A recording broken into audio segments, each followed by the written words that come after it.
وسلم ما هو أهله. جزا الله عنا سيدنا محمد صلى الله عليه وسلم ما هو أهله. Seperti biasa, sebelum kita mulai pembacaan kitab, kita mulakan dengan salawat kepada Nabi kita Muhammad 10 kali insya-Allah. Inna Allah wa malaikatahu yusalluna 'alan nabi ya ayyuhalladzina amanu sallu 'alaihi wa sallimu taslima. Allahumma salli 'ala Muhammad wa 'ala ali Muhammad. Allahumma salli 'ala Muhammad wa 'ala ali Muhammad. Allahumma salli 'ala Muhammad wa 'ala ali Muhammad. Allahumma salli 'ala Muhammad wa 'ala ali Muhammad. Allahumma salli 'ala Muhammad wa 'ala ali Muhammad. Allahumma salli 'ala Muhammad wa 'ala ali Muhammad. Allahumma salli 'ala Muhammad wa 'ala ali Muhammad. Allahumma salli 'ala Muhammad wa 'ala ali Muhammad. Allahumma salli 'ala Muhammad wa 'ala ali Muhammad. Allahumma salli 'ala Muhammad wa 'ala ali Muhammad. Bismillahirrahmanirrahim. Qala al-musannif rahimahullahu ta'ala wa nafa'ana bi'ulumihi fid dharain amin ya rabbal alamin. Fasal yang ke-14. Berusahalah bersungguh-sungguh membersihkan hati dari rasa takut kepada sesama manusia dan mengharapkan sesuatu dari mereka. Bersihkan hati kita daripada penyakit hati, iaitu rasa takut kepada makhluk atau kita berharap kepada makhluk.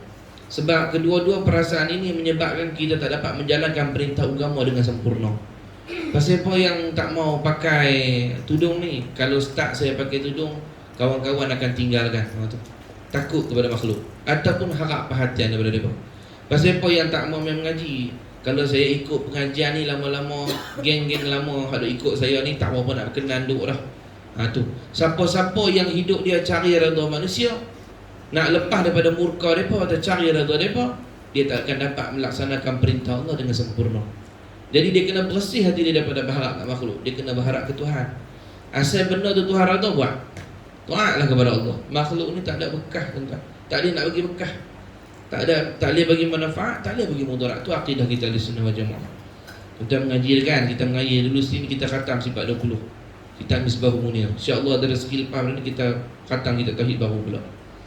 Tauhid ni kena ulang selalu. Orang dulu-dulu mengaji daripada muda sampai ketua. Sebab tu yang tidur gerak-gerak jaga pun boleh baca sifat 20. Orang lah tak tahu apa benda. Bukan semua orang lah, tapi setengah tak tahu langsung. Kadang-kadang tahu sebut, tanya tak erti. Dia berarti bilang mesti lagu Raihan tu. Tunggu je Raihan buat lagu tu. Orang dah sifat 20 bilang, tengok dia pun bilang Allah bilang lah. Allah tu nama nampak sangat mengapas aja. Wujud sifat pertama. Allah tu nama dia. Wujud, qidam, baqa, mukhalafatu ta'al hawadith, qiyamu binafsi, wahdaniyah, qudrah, iradah, ilmu, hayat, sama' basar, kalam, qadaran muridan, aliman hayyan, sami'an basaran, mutakaliman. Orang dulu bukan boleh sebut ya, tanya dengan dalil boleh jawab. Apa dalil Allah Ta'ala wujud? Baharu segala alam ni boleh jawab. Mengaji ada tu. Lepas tu mengaji pula bukan mengaji tahu saja, lekat tasdik di kalbu mereka. Sebab tu mereka buat kerja apa? Allah, kita buat usaha je bagi bekah Tuhan. Orang mengaji, kita usaha-usaha lekat di bekah tu. Kita tak mengaji pun, tak ada tauhid. Maka ubat kata ni, maka ubat ni boleh lega. Allah, kita buat syarat je. Ubat ni kalau bagi bekah baru, ia boleh bagi bekah Tuhan, jadi ada sifat kudrat. Orang mengaji ya. Orang tak mengaji dia gitulah. Tak ada akidah, batin dia kosong. Bila batin dia kosong, kerana tu dia nampak makhluk boleh bagi manfaat, makhluk bagi mudarat. Bila dia nampak makhluk boleh bagi manfaat mudarat, dia bergantung kat makhluk, takut kat makhluk, harap kat makhluk. Kita kalau rapat dengan orang kaya boleh bagi rezeki kita. Jadi gitu. Rosak habis sedekah kita. Padahal hang duduk tahu mana pun rezeki sudah dijamin oleh Tuhan. Makhluk tak boleh bagi sebutir nasi pun, makhluk tak dibagi. Allah yang bagi. Makhluk hanya wasilah perantara. Kalau dia tak bagi, mana-mana tangan tak boleh bagi. Tak, kita mengaji. Kan kita baca tengah pada sunnah Nabi kita lepas bersemayam, Lama maghrib dengan subuh. Lepas daripada la ilaha illallah wahdahu la syarikalah lahul mulku wa lahul hamdu yuhyi wa yumiit wa huwa ala kulli syai'in qadir 10 kali sunnah. Sunnah tu untuk sembahyang maghrib dengan sembahyang subuh saja. Sembahyang lain tak ada sunnah tu. Tapi kalau baca taklah berdosa. Dia hanya untuk subuh dengan maghrib Nabi bacaan tu 10 kali. Lepas pada tu Allahumma ajirni minan nar. Kalau surah ramai Allahumma ajirna minan nar. Tapi guru kami kata, Syekh Nuruddin kata, lepas daripada sembahyang jadi imam pun Allahumma ajirni. Ajirni juga walaupun ni. Sebab apa? Sebab semua kena baca. Kalau dia wakil tak apa. Tapi kalau nak baca Allahumma ajirna, tak ada masalah. Kadang-kadang jemaah tak ni baca, kita tolong baca untuk mereka lah. Mereka duduk ngangor, tengok siling apa tak, tolong baca sekali 7 kali. Habis Allahumma antas salam wa minkas salam wa ilaika ya'ud salam sampai habis. Kemudian dalam hadis yang sahih Nabi kata lepas pada tu baca Fatihah. Lepas pada Fatihah sambung ayat kursi. Nabi kata siapa yang baca lepas daripada sembahyang Fatihah dan ayat kursi, maka dia mati dijamin tempat duduk dalam syurga kalau dia mati sebelum jumpa sembahyang seterusnya. Fatihah ayat kursi kan. Lepas tu tasbih. Setengah rakaat sebut baca amalan ni dulu, lepas tu baru tasbih, tahmid, takbir. Setengah baca lepas daripada tu sebelum doa. Iaitu apa dia Hazrat sejarah ni? Allahumma la mani'a lima a'taita wa la mu'tiya lima mana'ta wa la radda lima qadaita wa la yanfa'u dzal jaddi minkal jaddu. Allahumma, wahai Tuhanku. Allahumma tu bahasa Arab. Asal Allah dia ada ya harfun nida kita mengaji dalam lughah kalau. Allah jadi munada. Ya Allah asal. Wahai Tuhanku, dia buang ya tu dia ganti dengan mim belakang. Allahumma. Allahumma enggak masuk ya Allah. Hak untuk Allah dia pakai itu. Allahumma la mani'a lima a'taita. Wahai Tuhan, tak ada yang boleh halang barang yang kau nak bagi ya Allah. Wala mu'tiya lima mana'ta. Tak ada siapa yang boleh bagi barang yang kau telah tahan. Tak boleh. Wala radda lima qadaita. Tak ada siapa boleh ubah barang yang ada tetap. Berhimpun semua manusia ni, daripada jin dan manusia berhimpun semua nak pi ubah di Lauh Mahfuz. Satu benar lah. Tak boleh kecuali Allah yang ubah. Wala yanfa'u dzal jaddi minkal jaddu. Tak manfaat kebaikan kecuali daripada hang yang memiliki kebaikan. Tu akidah kita. Dulu Abu Dzar Al-Ghifari sebelum dia masuk Islam, waktu itu Nabi kita belum muncul lagi, belum zahir lagi bawa risalah. Abu Dzar ni salah seorang daripada sahabat besar lah, tapi sebelum tu dia kafir. Pernah peristiwa dia letak susu depan dia punya berhala. Tak, semangkuk susu dalam kitab sebut. Dia letak dia kata ni Tuhan. Sebut dia bahasa dia lah, Tuhan aku bagi persembahan kepada hang ni, mudah-mudahan hidup kaya. Dia pun tak susu mangkuk dah seledi ke apa tak lah. Dia mana tak ada lagi tak. Letak susu tu. Dia pun balik ke rumah. Dosa dia pergi melawat balik, tengok anjing duk minum susu tu. Depan berhala tu anjing duk minum. Minum habis minum, siap kencing dalam mangkuk tu. Yang anjing kuasam ni. Dia kecil lah mangkuk tu. Maka Allah selamat. Start je Abu Dzar mula fikir, Tuhan sampai tak kata apa kan? Orang minum susu dia, lepas tu siap kencing lagi dalam mangkuk dia minum tu, tak kata apa kan? Start tu dia mula ragu-ragu, betul ke yang aku duk pegang, nenek moyang aku duk pegang ni? Tak lama lepas tu lah timbulnya Nabi kita cerita kata ada satu orang lelaki daripada Mekah. Dia Abu Dzar bukan orang Mekah, orang luar daripada Mekah. Dengar cerita kata satu orang lelaki bawa agama baru. Nama dia Muhammad. Dia ajak semua Tuhan yang betul. Tuhan dia bukan berhala lagu ni. Lepas tu lah Abu Dzar pergi cari Nabi kita Muhammad. Cuma nak cerita mula-mula dengan fikir dulu. Jadi manusia kalau dia tahu makhluk ni tak boleh bagi bekas, tak boleh mudarat, maka dia takkan harapkan makhluk ataupun takut. Dia takut kepada Allah. Jadi tuan-tuan, setelah Nabi kita dah pecahkan semua berhala-berhala, kadang-kadang manusia buat berhala sendiri tanpa sedar. Dia pegang kertas tu, kertas 4 segi tu dia 50 tu kan. Tebal-tebal tu. Dia pegang tu bagi manfaat mudarat. Dia beriman pada benda tu. Padahal kita disuruh cari, tapi bukan pegang situ. Hak ni sabaknya, dalilnya ada benda yang ni pun tak boleh tolong. Ada kawan tu kena penyakit apa tu, dia doktor kata ni penyakit ni jarang berlaku ni dan tak ada ubat pada kita. Kita boleh cuba rawat tapi tak ada ubat, tak ada satu penangkis untuk penyakit ni. Dia kata saya akan labuk semua duit saya dalam bank. Duit hang tak boleh tolong ni. Mudah hang boleh. Boleh lah dia pergi tarik cucuk tu kan. Tapi jadi lagi elok dia huduh. Orang tarik cucuk ni tengok tahu huduh. Dia tengok dia tahu. Dia ni tarik ni huduh. Dia kau. Kita dia bila orang tua nak jadi muda juga. Jadi tak elok sebab cekam kat muka lah. Ni kulit ni kedak serupa telur. Ni telur lelaki tu. Kedak lah ni. Ni kedak lah. Tarik pergi cekam ni. Lepas tu dia ambil. Dia pun heran telur apa? Telur kan apa licin tu. Telur lain ni. Ni. Yang ni dia bubuh tali ni kan. Dia bubuh tali, entahlah tali tangsi ke apa. Dia tarik tali sini. Dia bubuh itu pula kan. Bagi bahagian gitu, dicucuk tali cucuk tu. Bibiak tu saya kata jadi macam jubuk babu merah. Allah kata elok Allah. Tak boleh. Tuhan buat tak boleh dah. Bukan umur dah. Tak boleh nak buat dah. Tapi nak cerita kata tu manusia. Makhluk ni dia nak cuba ubah apa yang Tuhan telah tetap. Tak boleh. Jadi semula pada bahasan kita ni, orang yang nampak kata Allah Muhammad yang bagi manfaat mudarat ni, dia gantung kat Tuhan. Apa yang Tuhan suruh buat. Jangan peduli perkataan manusia. Manusia tak boleh bagi mudarat, kita tak boleh bagi manfaat. Tak boleh. Walaupun dia duduk sebelah rumah kita, dia nak buat zalim pada kita, Tuhan tak izin, tak jadi. Kalau jadi bukan sebab dia, memang tulis di lauh mahfuz tak jadi pada kita. Nabi kita SAW pernah kena sihir tak? Pernah. Yang kita baca dalam telaga yang Nabi kita suruh Sayyidina Ali selam kan, pergi cari patung. Jibril mai turun, Nabi kita sakit teruk tadi nak bangun. Jibril turun, wahai Muhammad, hang kena sihir dia orang Yahudi. Barang sihir itu dalam telaga ni. Suruh siapa-siapa terjun cari. Nabi suruh Sayyidina Ali terjun. Terjun dalam telaga tu, jumpa patung. Kuat pula patung tu. Nabi kata, yang inilah sebab aku sakit. Sabab saja. Bukan dia bagi, Allah sabab saja. Nabi pun turun nak wahyu qul a'udzu birabbil falaq dengan qul a'udzu birabbin nas. Nabi baca, makna sekali baca, cabut ludah, cabut satu paku. Dia pasang macam paku tikam tu kan. Zaman dulu dah ada tu. Dia baca pula 2 qul tu, qul a'udzu birabbil falaq sekali lagi. Ludah. Pemati racun orang panggil, pemati bisa tu. Cabut pula paku. Nabi kita pun jadi orang kata bukan Nabi kita hebat. Ya, tu dalil kata Nabi makhluk. Nabi duduk di bawah kuasa Tuhan. Bila Tuhan nak, tok guru pun sakit.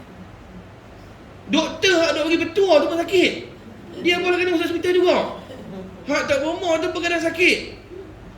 Manfaat mudarat ni Allah je boleh bagi. Makhluk tak boleh buat apa. Hanya sabar. Boleh ambil sabar, tapi jangan beriman ke sabar tu. Tu saya kata, Tuhan dah hancur bahala, kita bina bahala baru. Bahala duit, bahala bos, bahala macam-macam. Kita bina. Inilah bagi manfaat aku, inilah sumber kehidupan aku. La ilaha illallah. Dah Nabi perancang semua bahala dah, buat bahala baru balik pula. Duduk dalam hati.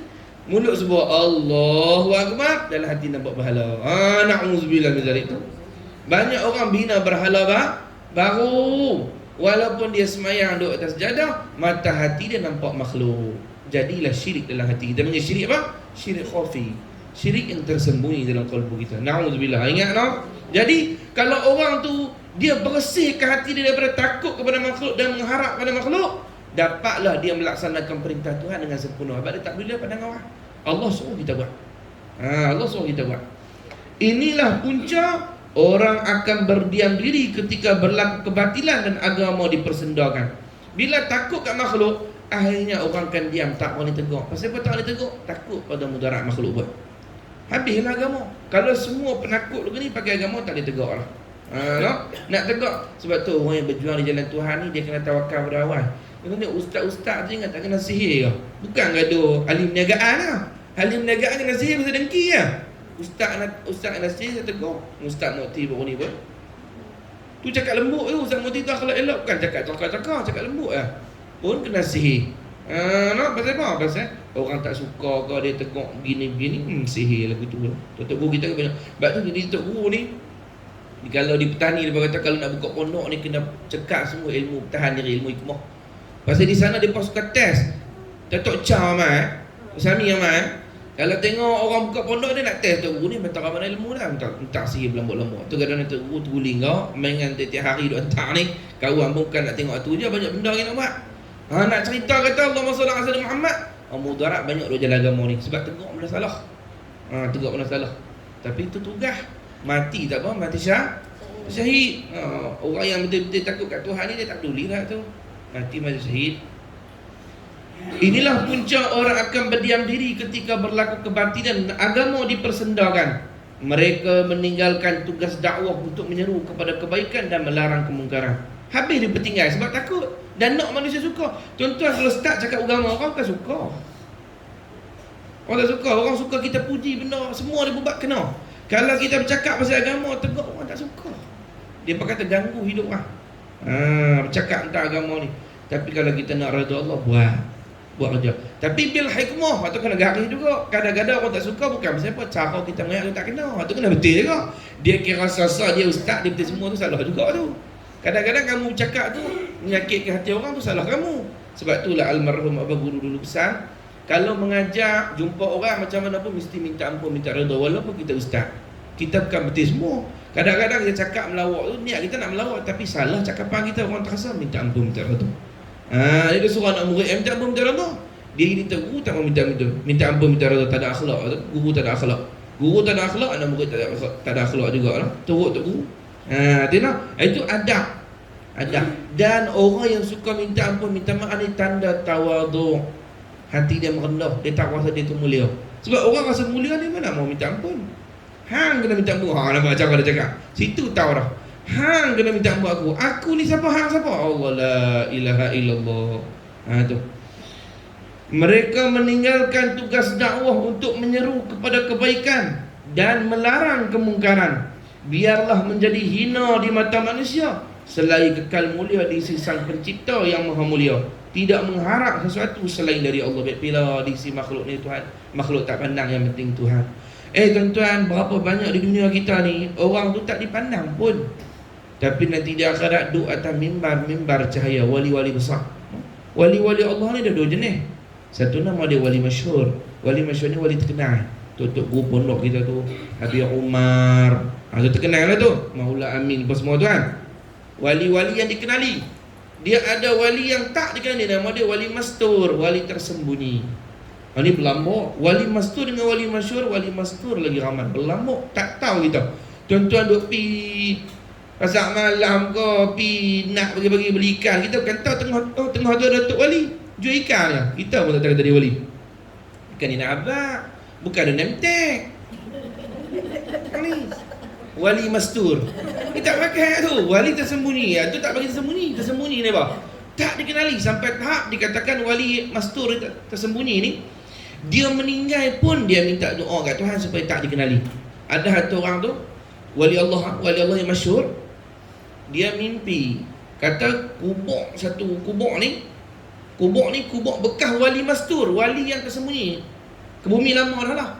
Jadi dia tahu kata di kubur wali. Dia pun buatlah bagi elok sikit. Dia buat batu nisan elok sikit supaya orang tak kubur wali, supaya orang main ziarah boleh tumpang berkat. Ni kita punya akidah nak jangan jadi Wahabi lah. Bunyi siap ni. Akidah kita ahli sunnah wal jamaah. Makhluk tak boleh bagi bekas. Tok wali pun tak boleh bagi. Itu akidah kita sepakat. Nabi pun tak boleh bagi kecuali dengan izin Allah. Tetapi Allah Ta'ala menjadikan wali-wali Allah, nabi-nabi, orang soleh itu sabak terkabulnya doa. Bukan mereka mengabulkan doa kita Allah, tapi mereka sabak terkabul doa. Kita ambil tumpang berkat. Ada seorang tak boleh kita minta doa kita guru ni syirik. Nak tanya, minta doa kat mak ayah syirik tak? Tak syirik pula. Yang ni makhluk, yang tu makhluk. Tak mana yang tak kena? Tu kata tak mengerti tauhid daripada awal ni selerak tu. Pusing tu pun pening dah. Tamak doa tak syirik, wali doa dia syirik. Dua-dua makhluk. Tang mana maniak benda sabak yang menyebabkan tok guru jadi syirik, mak tak jadi syirik. Pasal apa? Dia tak dijawab. Tu tak ngaji dia tu masalah. Tak reti masalah usul. Benda wasilah, wasitah tu kena mengaji. Apa beza wasitah? Apa beza wasilah? Mana tawasul? Mana istighasah? Tu kena mengaji tu dalam ilmu tauhid. Dia tak mengaji, dia tak reti apa, dia kira nak hukum syirik. Orang pergi kubur wali angkat tangan doa sikit, dia tengok tu pergi minta kubur. Bukan minta kat kubur sabdul. Hang tu tak mengaji.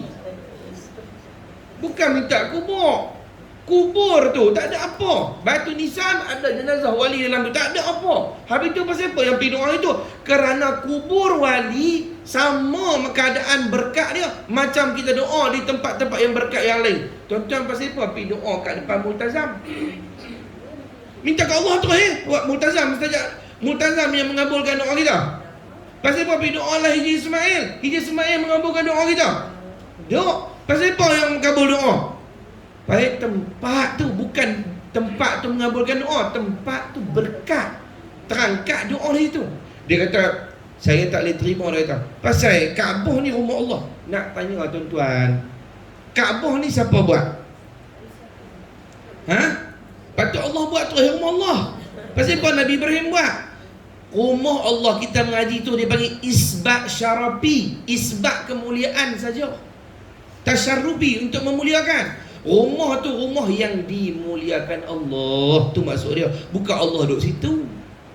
Jadi pasal apa berkat rumah tu? Tangan Nabi-Nabi yang buat. Multazam pasal apa berkat? Nabi kita bersandak situ. Haji Ismail pasal apa? Pasal Nabi kita pernah solat situ. Kenapa Masjid Nabawi berkat? Maqam Nabi dalam tu. Daripada awal memang dia tumpang berkat orang-orang soleh, Nabi-Nabi kita. Serupalah kubur Tok Guru, Tok Wali ni kubur kekasih Allah. Bukan kubur tu mengabulkan doa. Tempat tu berkat. Bila tempat tu berkat, maka mustajab doa. Tu kita hanya mengetahui, tak mengetahui dia selerak habis. Tak faham punca.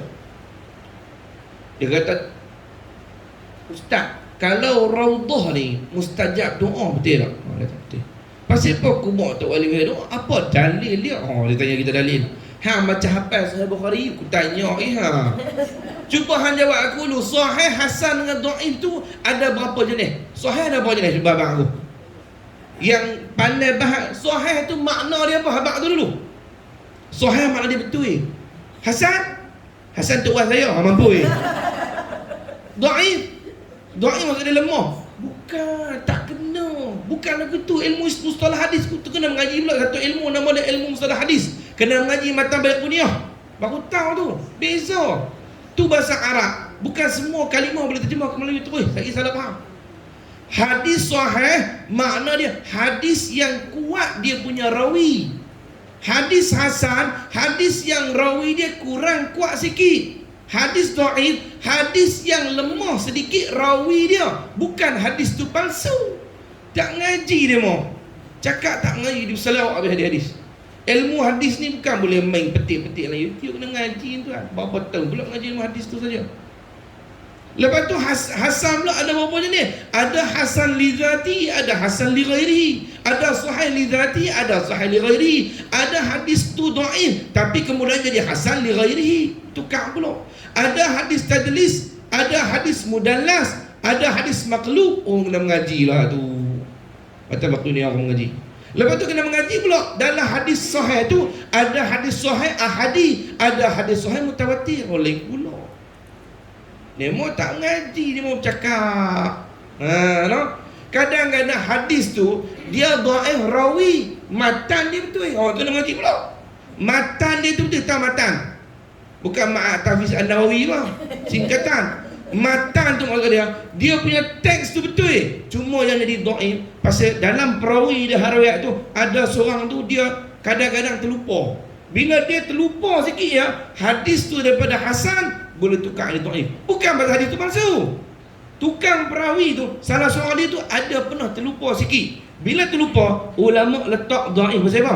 Sebab boleh jadi dia terlupa hadis ni pun dia tersilap cakap. Gitu je. Tapi asal dhaif. Tengok pegur dengan hadis lain, naik balik martabat hasan li ghairi. Pasal apa? Ada hadis lain menyokong, mana kata hadis ni dia tak lupa, dia betul. Tu kena mengaji memang hadis tu. Hadis Nabi kita Muhammad sallallahu alaihi wasallam ni.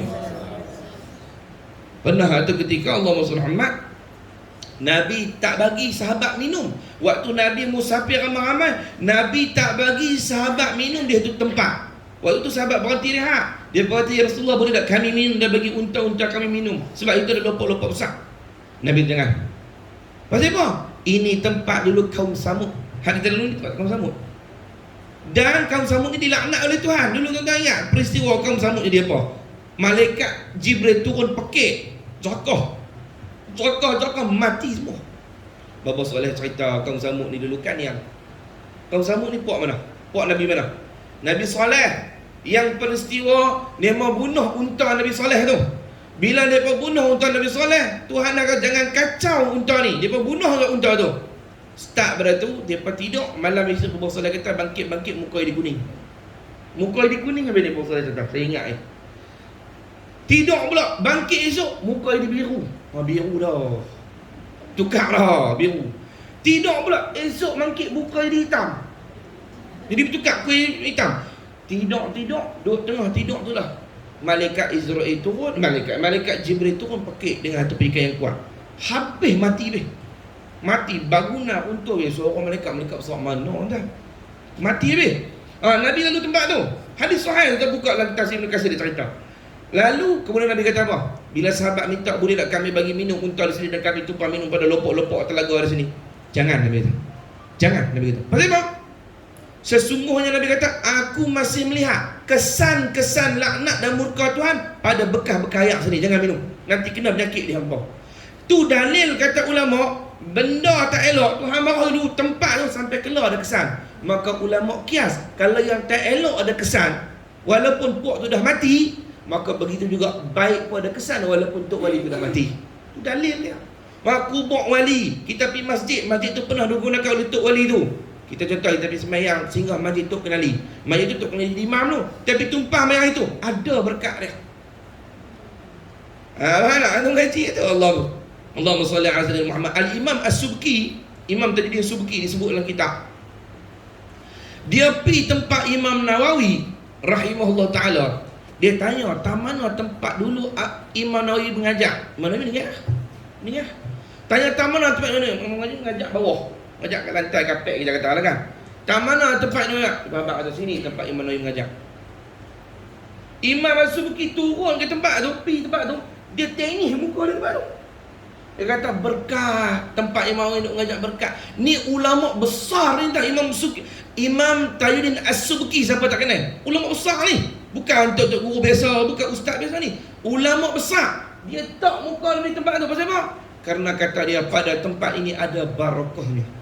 Imam Syafi'i rahimahullah ta'ala tok guru kepada Imam Ahmad bin Hanbal, anak murid dia Imam Ahmad bin Hanbal. Ketika Imam Hanbal berjumpa Imam Syafi'i, Imam Syafi'i kata, "Wahai Ahmad, bagi kepada aku jubah luar kau." Jubah luar, ulama Imam Mekah kan, dia ada jubah putih dia. Lepas tu dia pakai dia punya kiswah. Jubah luar tu pakai kiswah. Kharqah punya, kiswah punya. Jubah luar hak meralik-meralak tu kan. Jubah luar, jubah ulama tu orang biasanya dia pakai. Dia habis semayang dia temuyung, dia orang biasa gasak jubah Mekah tu. Dia nak abang kata dia balik Mekah. Jangan. Tu pakaian ulama tu. Kita orang haram pakai ulama kata. Jadi Allahumma salli ala sayyidina Muhammad. Dia mai jumpa Imam Syafi'i guru ni pakai jubah tu.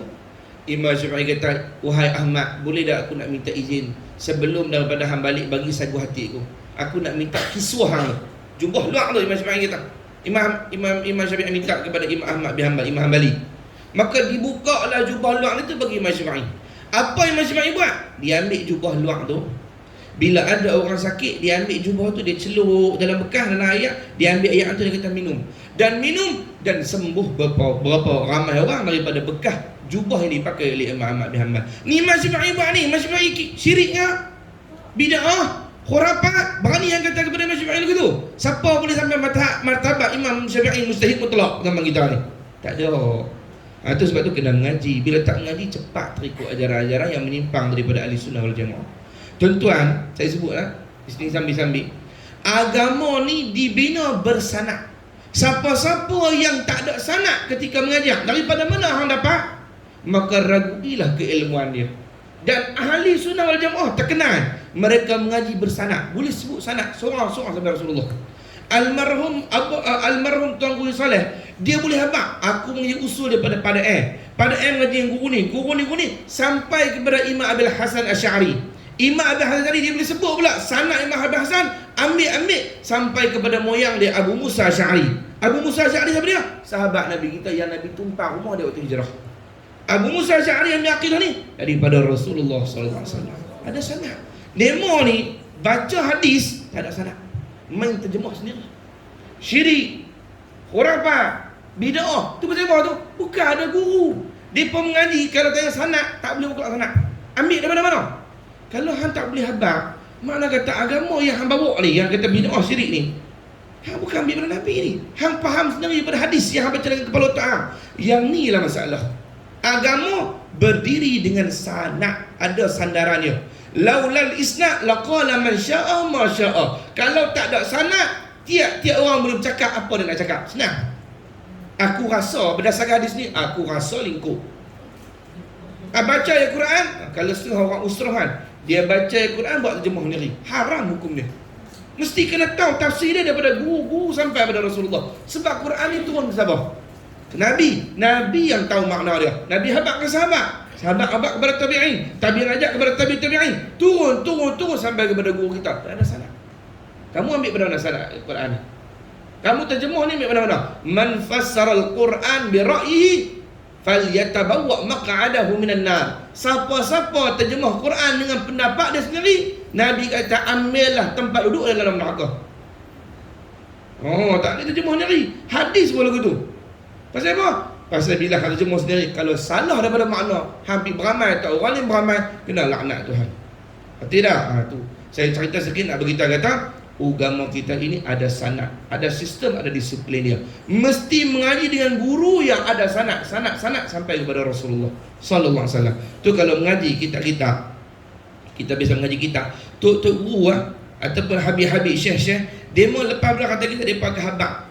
Saya mengaji kitab ini daripada guru saya sekian-sekian, guru saya mengaji daripada sekian-sekian. Dia ada hadis ijazah musalsal, dia ada ijazah amaliyah daripada guru-guru, dia ada ijazah hadis sampai kepada Nabi kita Muhammad sallallahu alaihi wasallam.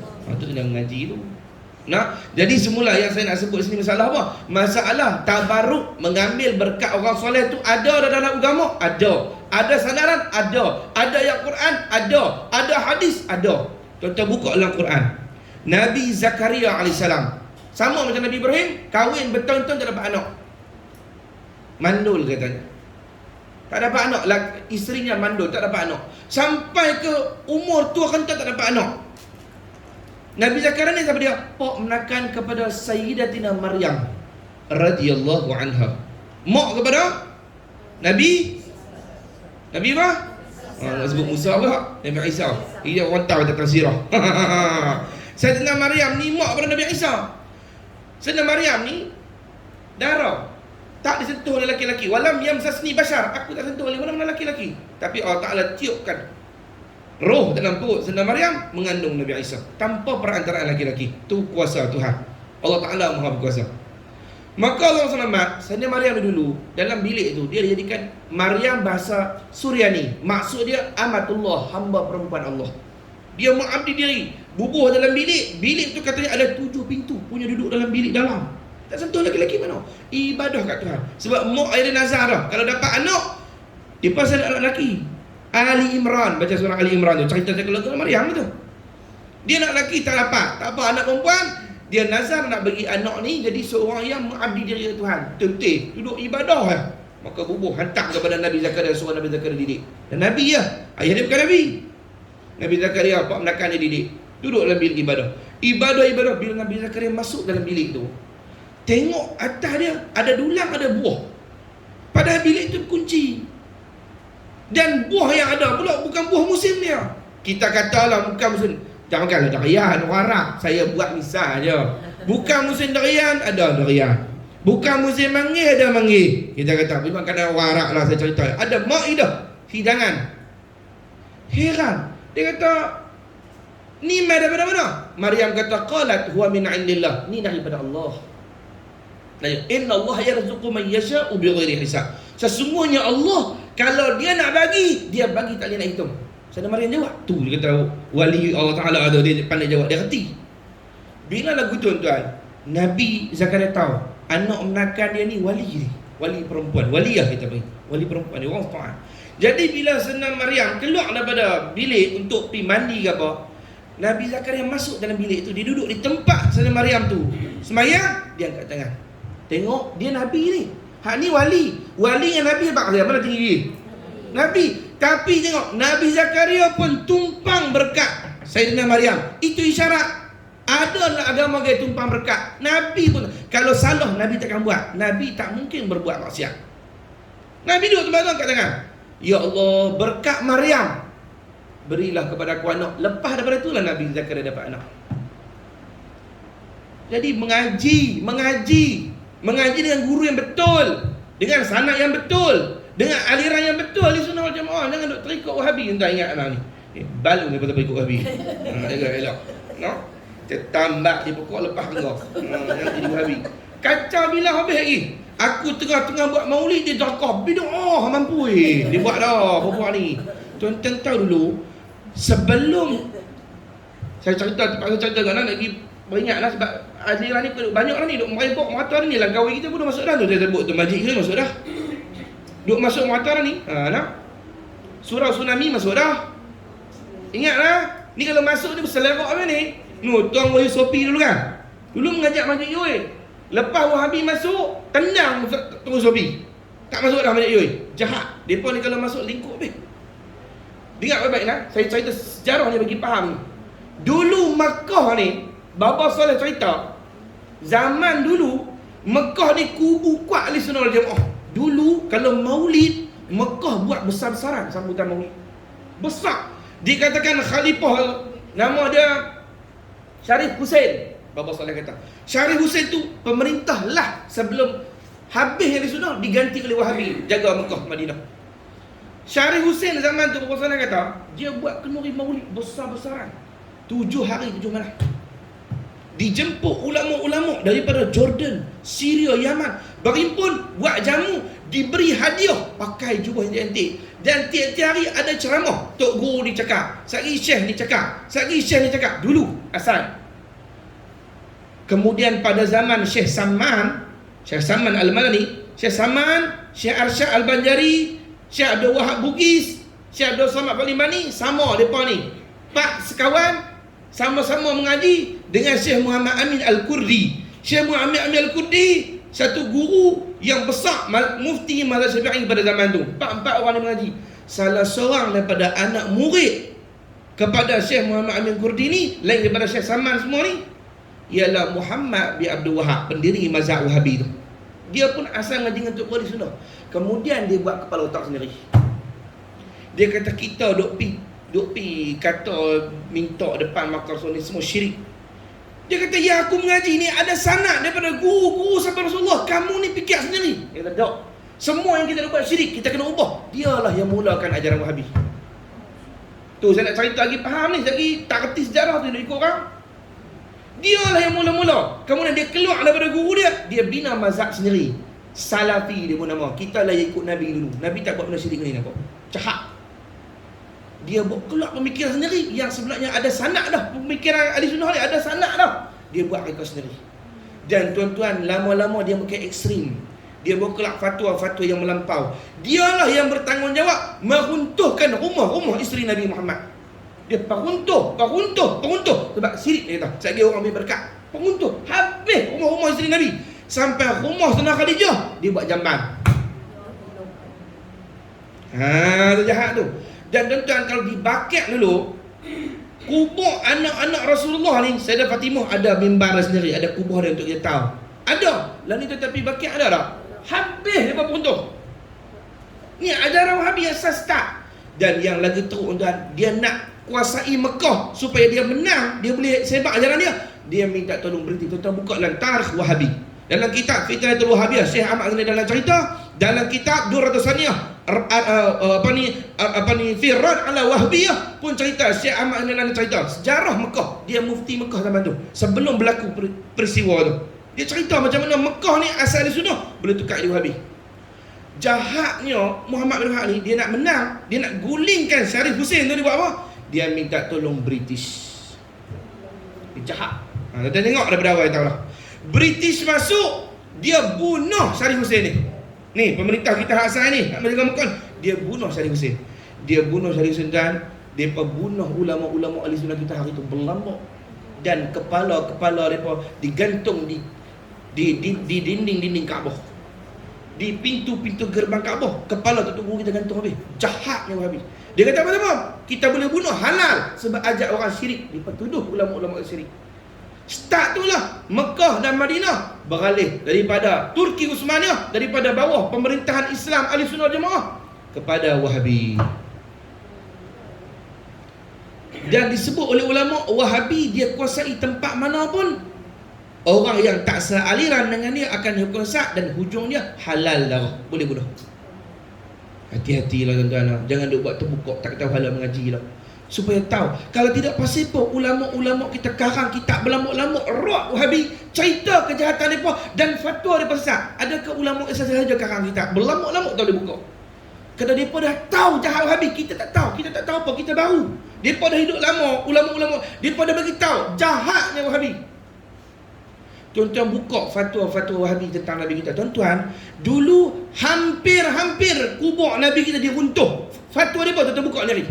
Ibnu Taimiyah kata wajib runtuh kubur Rasulullah kerana takut orang buat syirik sampai tahap tu. Tu pun orang duk kata Wahabi ni tak apa, kita kena tolak ansur lah. Mu ngaji kedok ni. Mu tak ni sejarah ni. Mu tak tahu. Lingkup habis. Ingatlah, kita ahli sunnah wal jamaah ni pegang elok. Sifat 20 Maulid apa ni, dia ni ahli sunnah wal jamaah ni. Memang kita dah buat ada sanad tok kita sampai Rasulullah. Yang tulis bahagian apa ni, ahli keluarga Nabi Muhammad, cucu cicit Nabi, ada sanad sampai ke Nabi. Macam mana hang boleh percaya orang luar daripada ahli keluarga Rasulullah sendiri sallallahu alaihi wa ala alihi wa sahbihi wabarakatuh. Hati-hatilah ni. Tak ada ikut Wahabi tang ni kan. InsyaAllah ada juga. Aku nak ikat dia kot nyok. Tuan-tuan, mereka kafirkan kita tuan-tuan. Kafirkan saudara seagama sendiri. Ya Allah ya Rahman ya Rahim. Tuan-tuan belum baca lagi fatwa. Kalau tuan-tuan ada kitab Arab ni, tuan-tuan baca fatwa mereka yang cukup buruk. Dia kata apa? Isteri-isteri Rasulullah ni, saya terlupa saat dia sebut ni. Isteri-isteri Nabi ni hampir-hampir jatuh dalam zina. Kerana lepas Nabi wafat, tak ada lagi dah suami yang boleh puaskan nafsu mereka. Tu patut dia patut baca dalam kitab dia. Jahat mereka. Jahat. Tuan tak tahu, Wahabi ni dia punya pendiri dia tu keturunan Yahudi. Nabi dah sebut, nanti Nabi kata akan timbul satu puak yang jahat, satu fitnah yang besar daripada bumi Najd. Najd ni kawasan Mekah. Dan Muhammad bin Abdul Wahab ni terbit daripada Najd tu. Benarlah sabda Nabi kita Muhammad SAW. Mengaji jangan ikut Ta'ala. Kita ahli sunnah ni ikut elok lah. Ni kita dulu budaya orang kampung kita, dia kata ni bid'ah. Tuan-tuan, hak kata bid'ah tu bukan ngaji tu. Main mengaji, ada sanad. Tu kita baca maulid, ada. Hang tak main mengaji, main dengar Quran.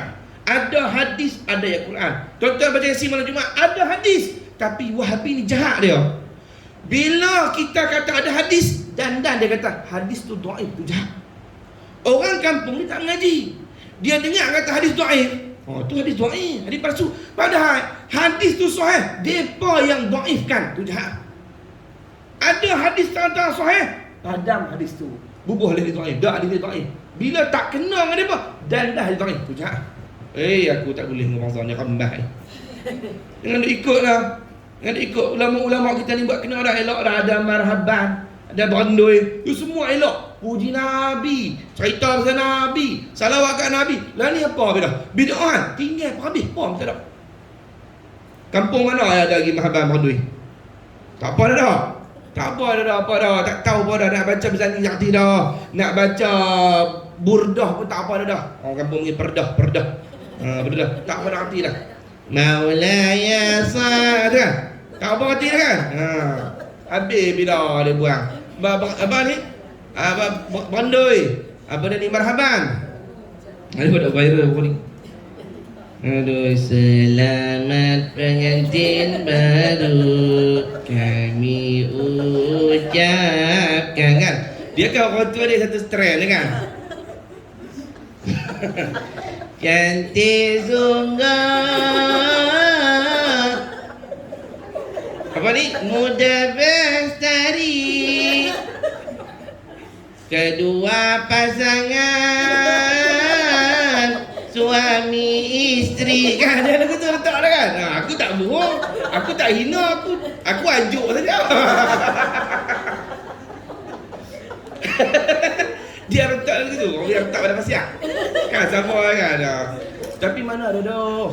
Tuan-tuan tak, di Johor, ayah angkat cerita, di Johor budaya lekat, kalau hari Maulid orang ramai-ramai ni, beberapa orang ni bergerak rumah ke rumah, pergi baca barhaban, baca hidup sebulan tu. Hidup. Tuan-tuan agak-agak kalau begitu, budak-budak semua kenal tak Nabi apa? Dak cerita pasal Nabi. Sagi-sagi ada Tok Guru baca hadis pasal Nabi, betul dia pandai sikit, selang-seli dia nak boran nak beringat pasal Nabi. Budak-budak semua dia pakat hati pasal Nabi. Nak nikah ada apa? Alhamdulillah lah Suara Kampung Tanjung kita ni bukan Wahabi. Ada lah qasidah. Budak-budak boleh ikut malam Nabi dah. Tak masuk lah. Masya Allah. Tengok kecil-kecil hati pasal Nabi. Insya Allah hantar berkat. Kecil-kecil pasal Nabi ni berkat, esok jadi besar, jadi wali, jadi Tok Guru, jadi apa. Ni daripada awal tak tahu pasal Nabi ni bidah semua. Buang habis. Hang bodoh. Ngerti tak? Dulu tuan-tuan, ulama-ulama kita ni dia karang kena elok dah. Dia buat elok dah tuan. Ni dia tengok kawan ni bila mati lagi, tengok pakak duk riau, duk meratak nak buat guman. Bagi depa ni reti sikit cara-cara meratak tak boleh. Dia buat apa? Dia buatlah kenuri tahlil. Tak apalah, bab masalah makan tu memang dalam hadis ada. Sebaiknya orang yang meninggal ni kita yang bawa makanan pergi ke depa. Hak tu satu benda kita boleh ubah. Sebab depa dah mati lagi, hampa habis duit dia pula. Setengah-setengah anggap tahlil tu wajib, jadi masalah lain pula. Tak apalah, saya tak boleh bahas tu. Cuma nak abang sesat tak boleh kata, syirik tak boleh kata, bid'ah tak boleh kata, kerana ada sandaran dia. Ada sandaran dia. Sebab pada hari baginda SAW wafat, Aisyah radhiyallahu anha masak bagi kepada sahabat-sahabat di rumah itu. Maka ambil dalil tu lah, boleh masak jamu orang dengan niat sedekah bagi si mati, pahala dia tu dapat. Cuma kalau kita bawa lagi bagus, tak misah si mati. Si mati pada si mati mati tak. Silap. Keluarga si mati. Ustaz hang pun. Tu. Fatina, Allahumma salli tu sahih tu. Hadis yang tu sahih Bukhari. Sahih Bukhari, buka sahih Bukhari ada. Allahumma salli ala sayyidina Muhammad semula. Cuma yang saya nak garis ni, hati-hatilah, ikutlah aliran kita ni. Ni peridu elok-elok ni. Kita dah buat apa dia ni, maulid elok dah, jaga. Kita tengok ni, maulid kita dah buat tu hidup dah. Jemaah ramai dah. Alhamdulillah. Orang perempuan pakai salawat ke Nabi. Tuan-tuan bayang lepas ni tak ada dah. Bid'ah semua. Tak ada boleh. Maulid ke Isra' Mi'raj kata tak. Orang kita ni dia cerdik, ambil sempena. Ada sempena memanglah Nabi tak ceramah Isra' Mi'raj zaman tu. Hang ni bodoh semua. Nabi dah hidup lagi. Yang ulama susun ada kerana zaman dah jauh. Orang dah tak tahu. Tuan-tuan agak-agak kalau tak buat ceramah Isra' Mi'raj ni, budak-budak muda ni reti. Dia pun pergi ngaji sangat ke? Ada ceramah Isra' Mi'raj, nak tarik sikit bubuh lah malam tu jambu. Kambing masak kurma. Walaupun dia tak main untuk ceramah Isra' Mi'raj, dia main kambing masak kurma.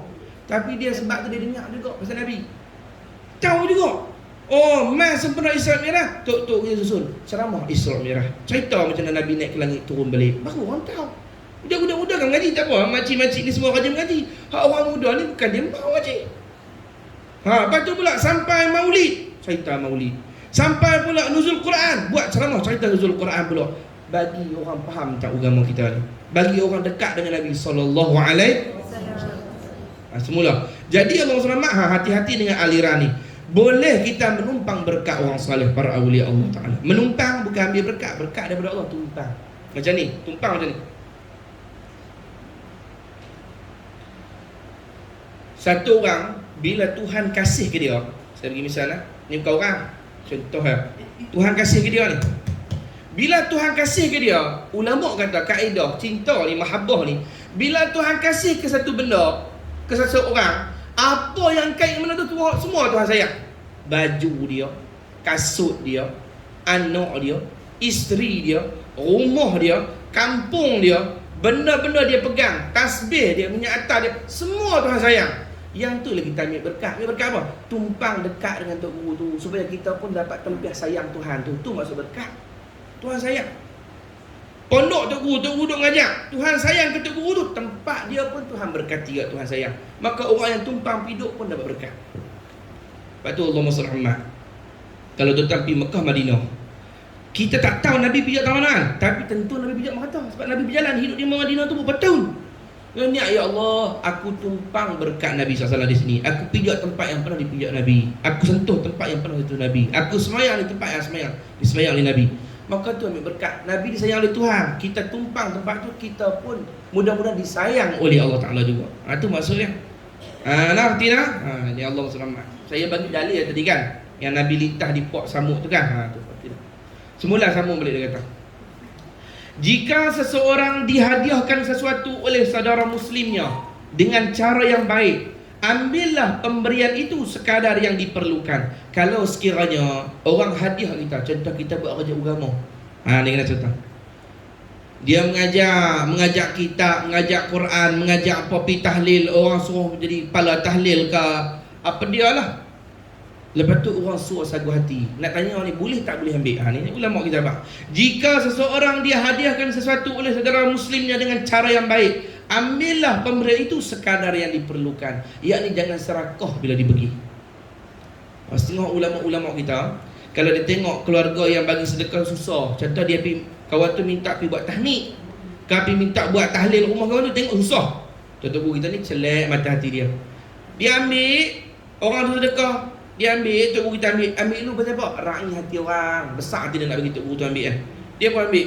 Tapi dia buat apa? Sama ada dia sedekah balik ataupun dia bahagi. Tak mau bagi nampak aib, dia bahagi. Kata bagi 100, dia ambil 50, dia bagi 50. Jangan serakah.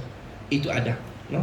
Sebab tu ulama kata kalau kita nak bagi, kita tak mau orang bagi kita pemberian tu dia tak mau terima, ulama kata ambil dulu, bagi sejuk hati dia, kemudian bagi balik. Dia usaha bagi balik supaya dapat dua pahala. Satu pahala raih hati orang, yang kedua dapat pahala sedekah balik. Sebab kalau kita tolak tu tak boleh sedekah sebab tu hak dia lagi. Sedekah kena hak kita. Mana ada sedekah orang? Saya sedekah kat hang ni rumah hang. Dah rumah dia sedekah apa lagi tak? Sedekah ni harta kita ke orang. Jadi syarat nak sedekah kena terima dulu. Kawan tu bagi kita ni, saya sedekah kat ustaz ni sebotol ayat. Sebotol ayat ni. Saya tolak, tak dapat sedekah sebab tolak. Bila saya ambil, ya saya ambil. Dia hak saya dah. Okey. Tadi dia bagi kan. Pertama saya dapat pahala terima. Terima ni menyejukkan hati orang, menggembirakan orang. Saya bagi balik. Baru sah bagi balik sebab hak saya dah. Dapat dua pahala sedekah balik pula. Kalau hang tolak tak dapat pahala apa. Kena kau tu kecil hati pula lagi masalah. Tu agama ajak nak elok lah, agama kita ajak adab. Allahumma salli ala Muhammad. Boleh juga dikembalikan dengan penuh penghormatan agar tidak mengguris hatinya. Kalau tak mau terima juga, maka tolak dengan baik, jangan cakap kasar. Kadang-kadang jadi tok guru ni ada juga datuk dia nak main lambok duit dia. Sebab setengah orang kaya ni dia faham cara kafarah kalau dia buat salah dalam bab harta sedekah. Ni masalah ni dengan mengaji ni. Tuan-tuan, kalau kita sedekah, duit tu syubhah, berdosa balik. Duit haram, lagi berdosa. Bagi pula kat tahfiz, pokok tu mengapai Quran, patutlah benar habis. 4 tahun duduk tahfiz tak nak ngapai. Habis sedekah duit haram kat dia, tak boleh tuan. Dia tak tahu cara kafarah. Kalau hang ambil duit haram, cara kafarah duit haram tu ialah kena sedekah kepada masjid. Habaq duit ni tak apa elok. Atau kalau hang tak gamak abang, tak nampak hang tak elok. Buat macam mana? Habaq asyik yang ni saya sedekah untuk jamban masjid. Dia tak ada guna lain. Sebab dia duit haram hanya boleh diguna untuk benda tak elok. Tak boleh pergi buat kapek masjid orang mayang penat atas kapek haram. Buat jamban, buat longkang, beli cebok jamban, beli paip baru, tambah kepala paip lagi, bagi 7 dalam jamban tu. Boleh basuh ke mana apa nak. Ni tambah jenis tu, jenis tak elok, tak boleh guna untuk benda baik, tak boleh. Kena ngaji, dia tak reti. Dia apa ambil rasuah ke apa, berat dia main taklim tahfiz. Sebab tu setengah tok guru yang warak, dia tanya duit mana, dia tanya tu ni duit mana ni. Sebab kalau tak bukan dia tak bagi kat budak-budak tahfiz dia ataupun pondok dia, sagi benak habis. Benak habis. Hati nak. Jadi kalau nak tolak pemberian orang, tolak dengan tolakan yang baik. Minta maaf lah, kami di sini cukup dah. Alhamdulillah, bagi kepada rumah-rumah yang lain dah. Mungkin ada lebih susah. Ni saya ada tempat nak cadang. Tempat tu lebih susah pada kami. Abang kata, cakap elok lah. Ni duit mana-mana Duit haram lah. Dia bakar penuh hang. Abang nak cakap begini elok.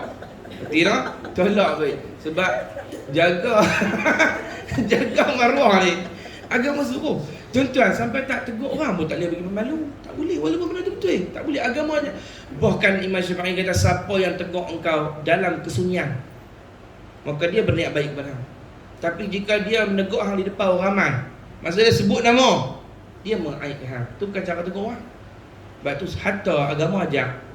Kalau kita buka dalam kitab, Ihya Ulumuddin jilid ketiga. Syarih Saliki Syarah Ihya Ulumuddin jilid ketiga. Anak pun tak boleh tengok depan ramai. Walaupun anak kita, dia anak kita, tapi dia ada aib tak? Dia ada maruah tak? Haram kita malukan dia depan orang. Tak boleh. Orang segar dia tak kira. Anak aku kira apa? Tak boleh, dosa. Dan situlah menyebabkan anak tu boleh respect tak respect mak ayah. Daripada awal lagi cara dia. Dia marah depan orang ramai. Hang tak guna tu dia ramai-ramai tengok. Malu. Bahkan dalam kitab Syarah Saliki kata tak boleh marah anak tu depan anak lain. Tu dia kalau ikut adab. Panggil anak tu masuk dalam bilik, lepas tu hang tabuh perhatian. Tapi jangan mengenapa anak lain. Anak tu kelak capek lah duduk tu. Tak apa. Tak apa. Tadi dia kata duduk berasih zaman sama-sama orang ayah, jatuh terguling. Tak? Jangan bagi dia aib. Kata, halo, masak. Halo, masak. Ikut abah sah, ikut ayah sah masuk dalam bilik. Cakap lembut ya, masuk dalam bilik. Hello, masuk dalam bilik. Halo, tutup pintu rapat-rapat. Tutup bagi pintu rapat. Hello. Awak nak buat. Bila apa semua macam rasli juga. Habis selesai lah bagi dia keluar. Faham tak? Tak apa. Jangan bagi dia air. Betul, sakit badan dan malu mana teruk pergi? Tu orang kata lah, sakit hang jaga. Aku kalau main hantu sakit boleh, malu boleh kan? Kata tak? Aku bagi dua. Aku tak main tak apa. Jangan biar aku main. Sakit boleh? Malu boleh. Tapi tu agama kita sampai tak tu jaga maruah. Tolak kalau dia bagi pemberian tu depan orang ramai. Jangan tolak depan orang ramai, dia malu. Sekali orang akan sangka, pasal apa Tok Guru tak mau terima. Mesti dia tu tak kena. Malu dia. Maka terima malu. Nak bagi balik ke belakang ataupun sekali sedekah pada orang lain kalau hang tak mau terima.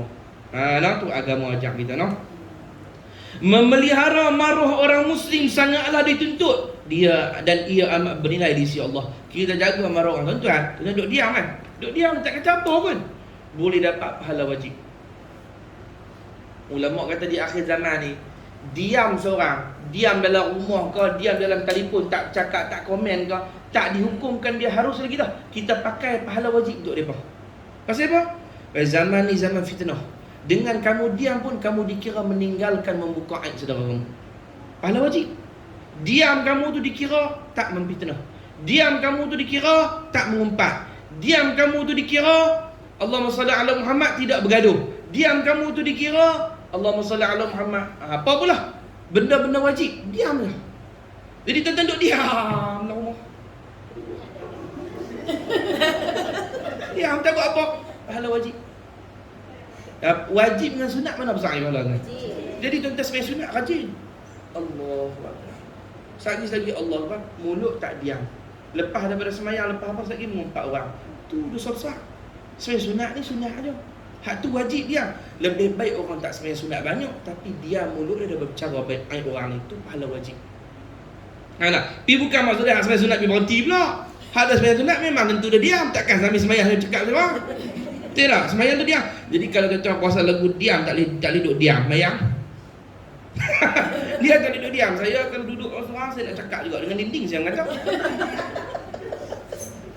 Jadi hak sembahyang lah untuk hak tu yang ubat untuk hak. Kita disuruh sibuk ambil Quran baca, ambil tasbih, pegang tasbih, meratib, zikir daripada duduk mengumpat.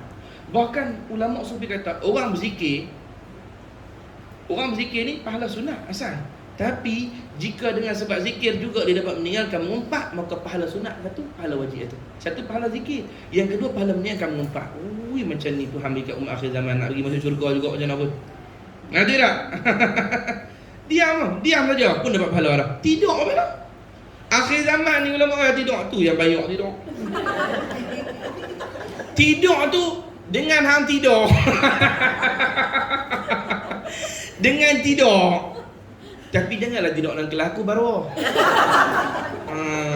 Tu hang ni akan dengar aku cerita. Aku suruh tinggal lain. Dengan sebab hang tidur tu, hang tak ngumpat, hang tak berzina, hang tak minum arak dengan sebab tidur. Maka tidur tu tak dihukum pahala harus lagi dah. Boleh pahala wajib. Dengan syarat tidur yang berpada-pada lah. Tidur sampai subuh, zuhur terlepas ni, pada dia menatang. Apa hal ni?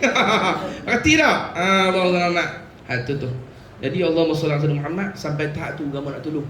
Kod tu pun nak pergi pahala agak. Itu lagi pahala juga no. Tapi niat diam aku ni tidak berbuat maksiat, meninggalkan maksiat Allah. Aku dalam rumah ni meninggalkan kemungkaran di luar. Mungkin aku bertikam lidah dengan orang, mungkin lidah aku menyakitkan hati saudara aku dalam rumah. Tak pahala yang tu no. Itu agama. Dan orang perempuan yang tuan paling senang jadi wali Allah kalau dia perhati ada ilmu. Kalau tak ada ilmu tak payah. Perempuan dengan lelaki sebenarnya kalau betul-betul jalan pendekatan kepada Allah, perempuan lagi. Pasal perempuan banyak benda dia buat jadi wajib. Orang lelaki sunat pun banyak dia wajib pun. Kalau Allah SWT, perempuan ni kadar aurat orang lelaki-lelaki sikit je. Pusat ke lutut tu sama-sama Allah SWT orang lelaki. Kalau dengan orang perempuan luar, badan tak aurat. Tu kena mengaji dan kita sampai Datuk Najah. Tak boleh tunjuk badan kita kepada orang luar daripada Allah SWT, keluarga kita ataupun sama-sama orang lelaki. Badan tak boleh juga. Tu tak aurat tu. Sebab tu dia tak mengaji dengan sekrah. Itu aurat lelaki-lelaki sama lelaki-lelaki, pusat hingga lutut. Bukan daripada pusat hingga lutut. Tu mazhab Syafi'i. Kalau mazhab Maliki, antara pusat dan lutut. Jadi bubuh dan dubur je. Bubuh tu pun katuk depan, bubuh biasa yang katuk belakang. Sah dah mazhab Maliki. Kita panggil itu aurat mughalladhah, aurat yang berat. Kalau yang lain pada tu dipanggil aurat mukhaffafah, aurat yang ringan. Tu mazhab Maliki. Mazhab Syafi'i tak kira, daripada pusat lutut tu semua kena katuk. Sama-sama lelaki. Kalau luar rumah kita tak boleh tak pakai baju ni. Kalau orang perempuan lain haram hukum dia. Tak boleh. Kalau mazhab Hanafi lagi ketat. Tangan ni macam saya ni aurat ni kalau saya ni. Mazhab Hanafi. Saya akan mazhab Hanafi lah. Kalau mazhab Hanafi ni aurat ni kena pakai lengan. Sebab tu kita tengok Pakistan pakai lengan pendek. Pakistan. Dia lengan panjang kan? Ni aurat bagi dia. Setengah tu warok. Tengok kita kata. Jadi orang empat aurat dia lagi banyak. Jadi semua tu pahala.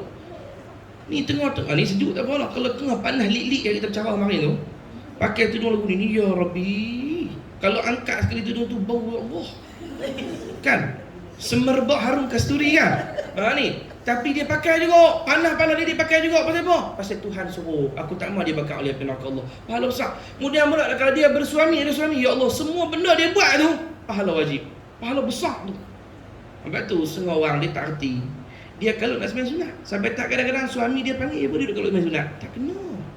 Bukan situ pahala besar orang perempuan. Orang perempuan pahala besar dia dilayan pada suami dia tu paling besar kali.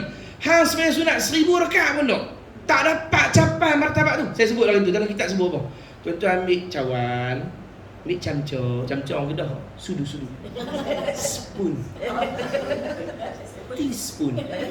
Ambil teaspoon tu, bubur, ambil Melo, bubur, ambil susu, bubur, tekan air panas, kacak, minum kat hang, tak dapat pahala. Kacak, suar pada suami. Dalam kitab sebut apa? Dapat pahala haji yang sempurna. Satu cawan, hang tengok lelaki dia apa tu? Tak larat pi bilik air. Dia bantu steam Milo. Sopa zaman budak-budak dulu lori Milo dah hantar kat sekolah. Punya nak lagi pahala haji. Dah tak payahlah betul tu nama dia bodoh pula. Hang tengok mudarat lelaki hang balik. Nak cerita, dia salam dengan suami dia, gugur dosa-dosa dia. Dia tolong siapkan tempat tidur, pahala. Dia tolong basuh baju suami dia, pahala. Dia tolong begini, pahala saja. Dan pahala tu besar daripada sembahyang sunat. Sampai dalam kitab sebut, bukan saya rekod, dalam hadis kita buka dalam kitab Muhimmah cerita. Orang perempuan dia nak tidur, dia yang siap, minta lah sebut hukum tu, dia yang siap sedia untuk layan suami dia, bukan suami dia minta. Itu tu pahala dia lagi besar daripada dia sembahyang sunat, daripada mula-mula habis isyak sampai subuh. Menang hak pahala tadi tu. Dia layan suami dia. Memang orang perempuan Allah jadikan jalan syurga dia di suami. Dia apa kalau nak sembahyang sunat. Hak lelaki tu panggil dah. Kalau lelaki dia panggil siah oi, sembahyang apa pula? Kalau ada nama siap, minta apa dalam ni nak? Saya nak cerita hukum aja. Nak cerita hukum. Bang. Sembahyang mak dia isyak sat. Aduh, sembahyang isyak. Tak apa. Sampai isyak. Tunggu lagi dah. Tu habis lagi sana. Bang. Tadi saya pergi mengaji ustaz tu suruh buat pula sembahyang sunat taubat sebelum tidur takut mati. Tak diampun dosa. Baru hari taubat. Baru hari taubat dah. Tak apa. Habis bila rakaat, tak apa. Tu boleh dah kot. Abang hang tak ni. Dia tak boleh abang. Mai hajat 12 rakaat. Dia kata esok aku nak bincang, esok aku nak terkajak. Dia ajak dia ni. Sembahyang sunat tu bagus. Sembahyang sunat tu bagus. Bukan dia tak bagus tak. Tapi temu dengan suami, pahala dengan suami tu lagi bagus. Sayyidah Fatimah dia sebut dalam kitab, kalau Sayyidina Ali balik, dia ke dalam rumah. Itu ada. Dia duduk luar rumah. Tunggu bab itu. Tunggu tahap tu. Kita tak sampai tahap tu, tapi Sayyidah Fatimah no, Nabi ajak dia. Dia kata Sayyidina Ali luar. Dan dia tunggu tu dengan segala hayat. Dengan muka yang paling manis kepada suami dia. Sebab suami Rasulullah ajak, wahai Fatimah, syurga yang ibu tepuk lagi, Ali bukan aku.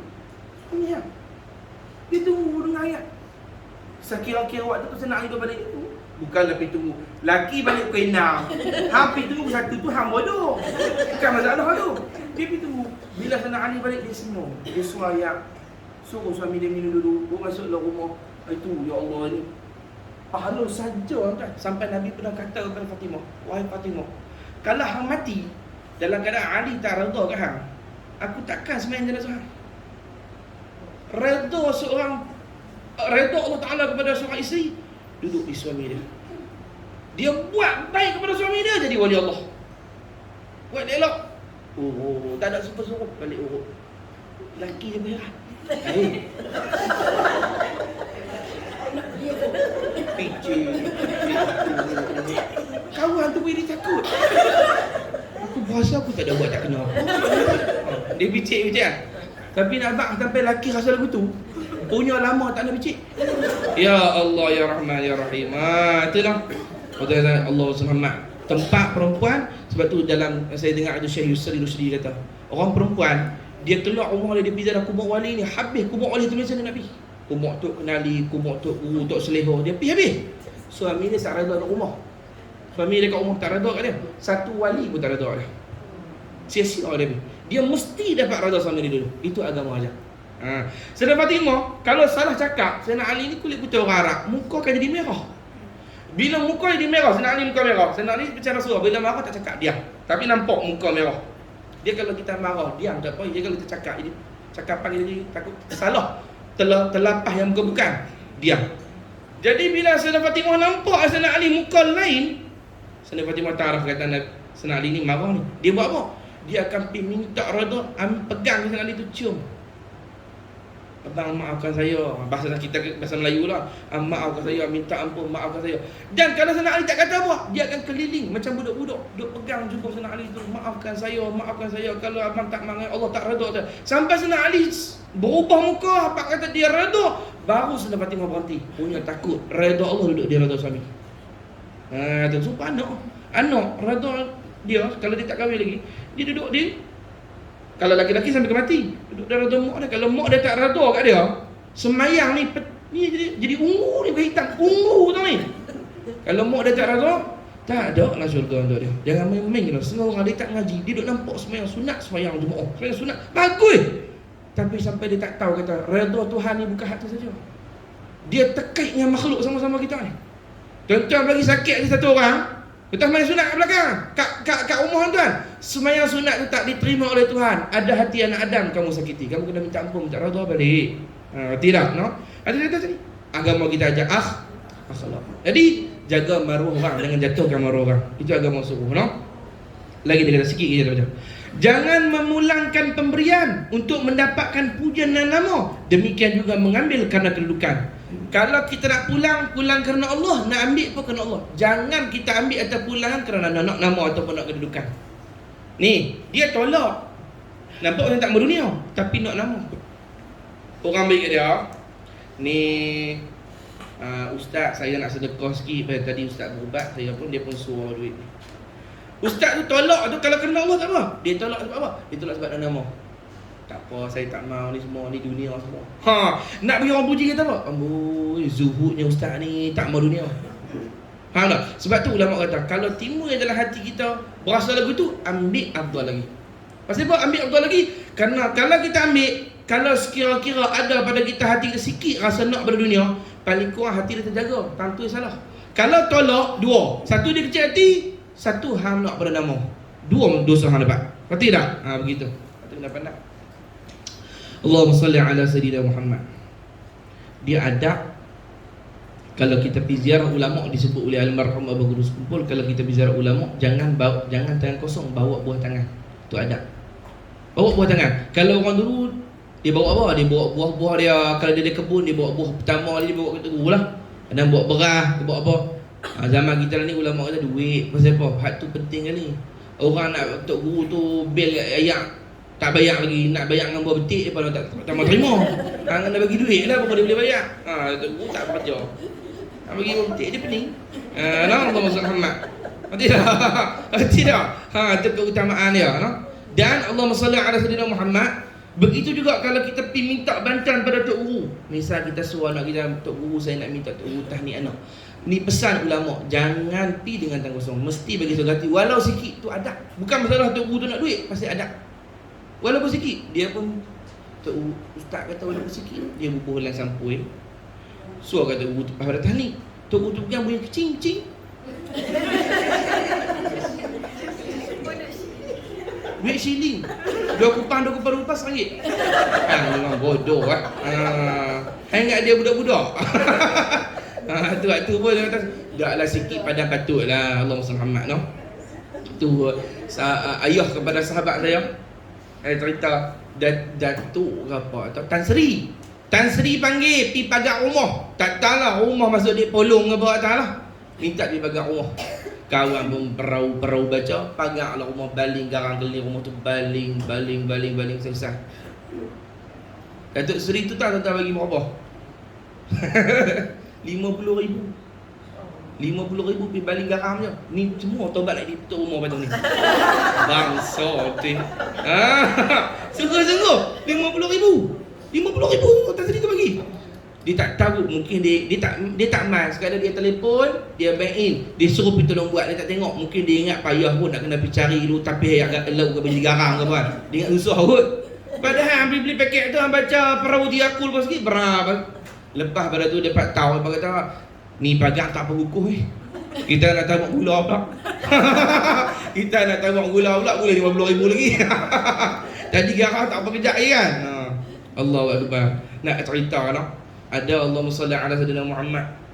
Macam-macam ulama-ulama kita, Allah Ta'ala bagi rezeki daripada semua yang tak diketahui. Cuma saya nak cerita ni adab kita pergi ziarah ulama, pergi minta tolong apa, jangan tangan kosong. Itu adab dia. Agama ajak lagu tu, no? Aib. Kita pergi ziarah ulama-ulama, kalau buat lagu tu, panggil kita tu aib. Tak nampak ada adab. Sebenarnya mengambil kerana mencari kedudukan adalah lebih baik dari menolak kerana mencari kemegahan. Kita ambil kerana nak kata tu tak elok, tapi tu lagi baik daripada hang tolak kerana nak nama. Hak tu lagi teruk. Pasal apa? Pasal sebut tadi dah. Kalau hang tolak, kalau hang ambil kerana nak dunia, hang hanya satu je, nak dunia. Kalau hang tolak kerana nak nama, satu nak nama dosa, yang kedua kecil hati orang. Hang tolak tu. No? Orang yang benar dan mulia tidak akan diperdaya oleh dunia. Kalau orang cerdik sungguh, Allah bagi buka mata hati dia takkan terpada dunia. Dunia ni bukan serakah dia. Betul? Macam mana nampak dunia tak serakah? Dunia ni sifat dia, ulama kata, kalau banyak-banyak sangat, maka dia racun dalam kalbu kita. Kalau ambil sekadarnya, tak apa. Kalau ambil kena tamak serakah, dia racun. Racun macam mana? Kalau terletak dalam kalbu kita, kena di hati kita ni, seolah kita kata panah ataupun duri beracun. Dia makan sikit-sikit hati kita. Sikit lama-lama buruk hati tu. Tak ada ilmu, makrifat, semua tak terpakai. Hati diburuk sikit-sikit, dibusuk.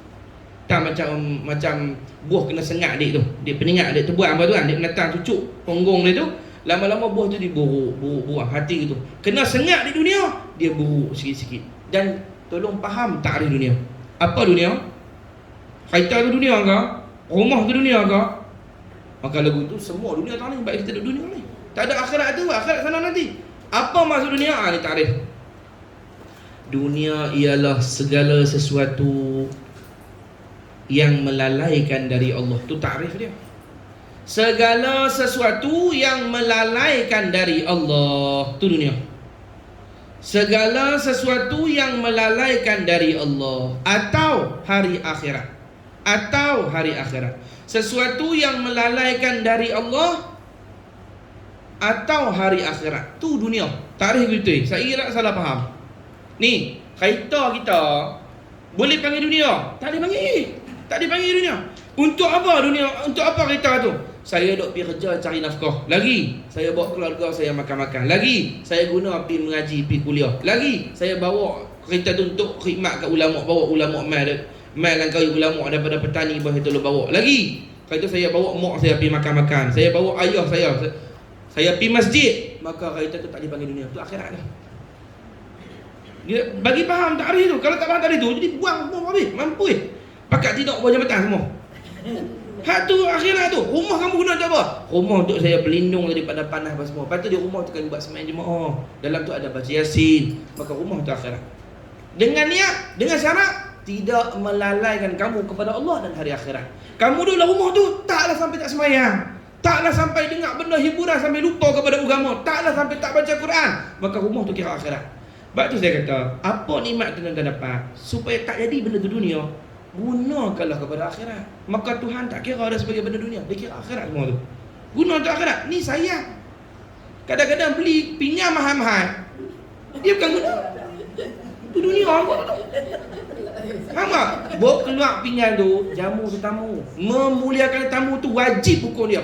Termasuk pilih pinjam elok tak kat tamu tu, pahala wajib. Ni simpan sampai ke mati. Sampai ke mati. Dia kata, ni pinjam ni nak guna kot nanti cek kahwin kan. Cek kahwin tak keluar pinjam tu. Tak keluar, cucu keluar tak keluar pinjam tu sampai dia masuk. Pinjam tak keluar dia masuk. Dia masuk dalam kubur. Bawa keluar pinjam tu, jadikan benda akhirat. Ambil pinjam tu tok. Yang elok tu cawan tu tok untuk tetamu. Jadi benda tu akhirat. Benda dunia. Kalau dunia nak kena hisap nanti. Ad-dunya halalu wa hisabun wa haramu azabun. Dunia ni halal kena hisap, nak kena tanya. Haram kena azab. Kalau tukar dia akhirat, dia kira ibadah, tak kena tanya dah. Jadi lagi banyak duk taruh, tak guna untuk akhirat. Tudung tu hak mahal-mahal tu, gunalah pergi kuliah ke, pergi majlis maulid ke. Tapi niat kita betul, jangan tunjuk kat orang. Ni ustaz duk ceramah kan. Dia kata tudung. Aku nak kena buat tu. Jadi butuh orang lagi gitu. Dah lah ke seorang. Dia kata tu. Hidung ni tak kena ada hijab. Hijab tak boleh tak sesuai. Ha? Tak masuk boleh juga. Nampak. Aku kena tanya. Tudung. Arti kita sana ni. Dia kena lilit ke mana ni? Lempak ni orang. Bodoh orang tu. Ni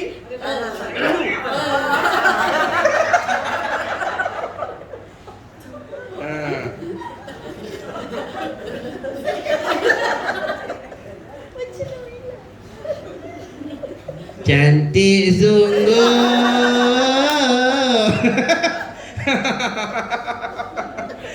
Sampai-sampai orang ni orang duk mengajak dia duk kira betul nak tunjuk orang. Ustaz tu nak ceramah. Dia duduk kat belakang ni semua.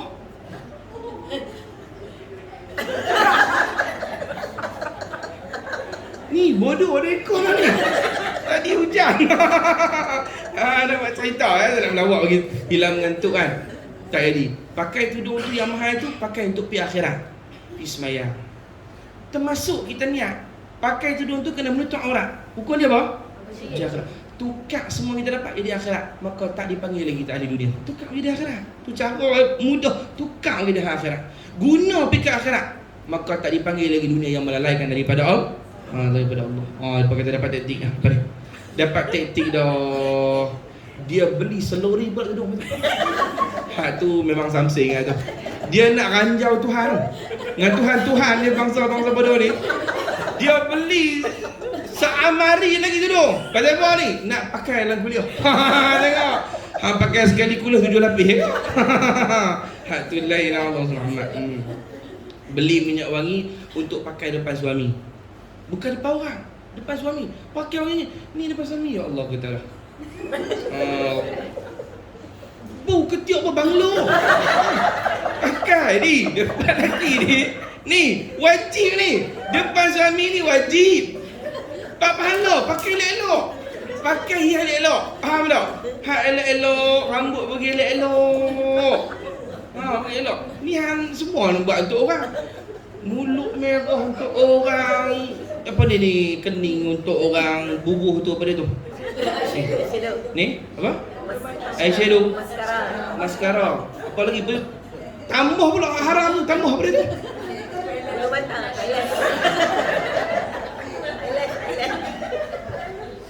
Dah sopa menari Mak Iyong lah. Untuk suami, wangi-wangi. Untuk orang luar haram, kecuali sedikit sekadar menghilangkan bau badan. Dalam hadis sebut siapa-siapa perempuan yang pakai minyak wangi, kuat bau dia. Dia lalu depan orang lelaki bau. Sebanyak mana orang lelaki itu bau, banyak tu dihukumkan dia dengan dosa zina. Ada 10 orang lelaki bau, 10 zina.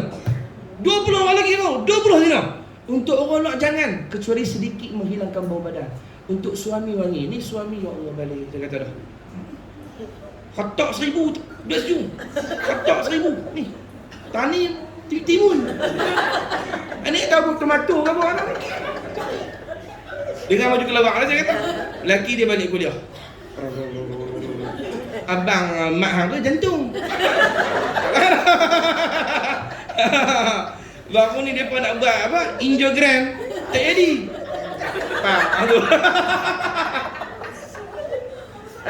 Ya Allah. Ini salah. Dia sebab kita kelawak. Rambut tu.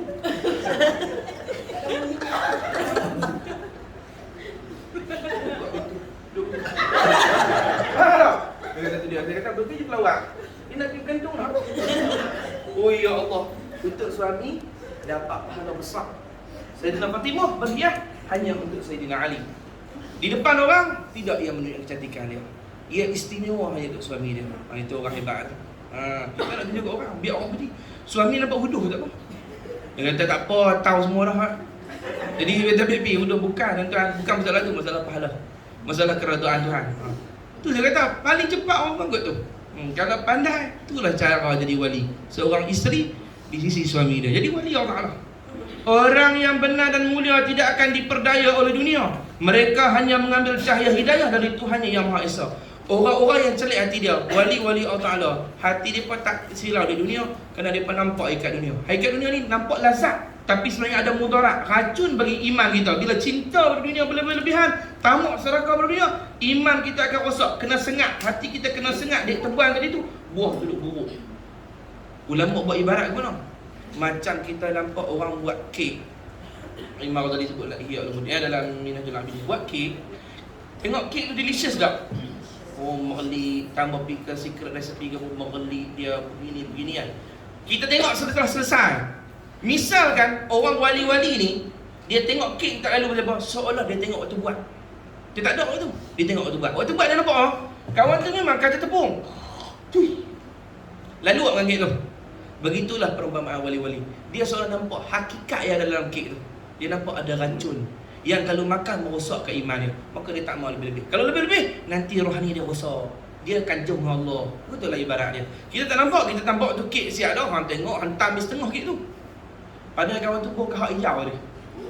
Dia geli kan? Dan gitulah wali-wali pada dunia ni geli. Dan kalau orang, jadi kalau ambil ke, tu bukan wali ambil ke? Ambil juga macam mana? Ambil lah kadang darurat, terdesak. Tuan-tuan apa? Tuan-tuan nampak kek tadi tu orang ludah. Tak ada apa. Contohlah tempat ni tak ada apa ni, tak ada apa. Lapar semua, tak makan mati. Terpaksa nak makan kek tu. Tak ada lain lah. Tapi makan banyak dah sikit. Habuan bagi hidup. Tu wali-wali. Dia pun ambil sekadarnya. No? Situ kita berhenti. Wallahu subhanahu wa ta'ala alam. Esok pasal yang ke-15. Saya rasa tak lama nak hantam ni. Kalau tak dan kali ni pun, saya rasa sekali kalau mengaji pun habis insyaAllah. Habis dah. Lepas tu kelas kita berhenti teruskan jalan ni semua. Semua lagi ya. Ui, ramai berminat ni. Kita berhenti dulu. Wallahu subhanahu wa ta'ala alam. Ada tak ni? Rindu Madinah ada tak? Jadi kita baca qasidah sikit. Ada tak?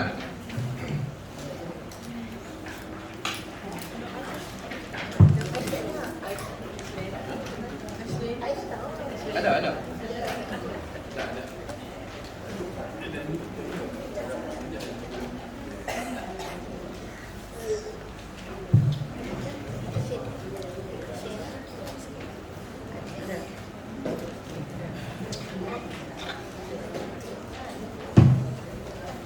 Saya bawa kita mahal qiyam nah.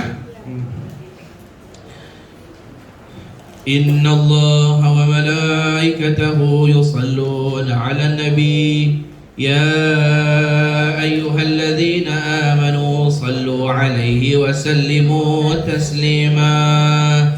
Allahumma salli ala Muhammad wa ala ali Muhammad. Allahumma salli wa sallim wa barik alaihi. Rindunya daku kepada bumi Madinah, takkan terubat walau sudah ziarah,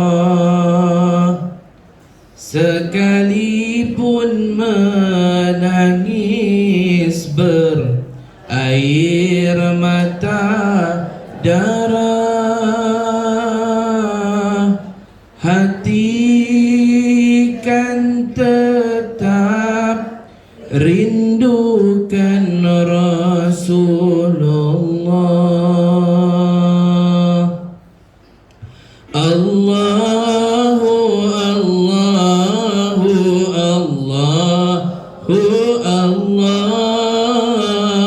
Allahu Allah, Habibi Rasulullah.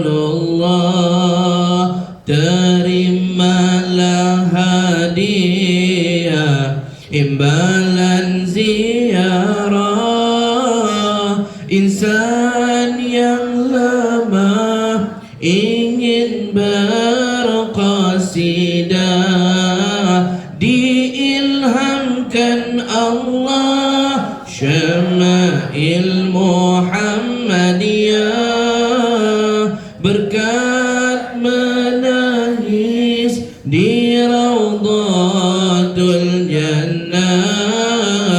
Allahu Allahu Allah, Allahu Allah, Habibi Rasulullah.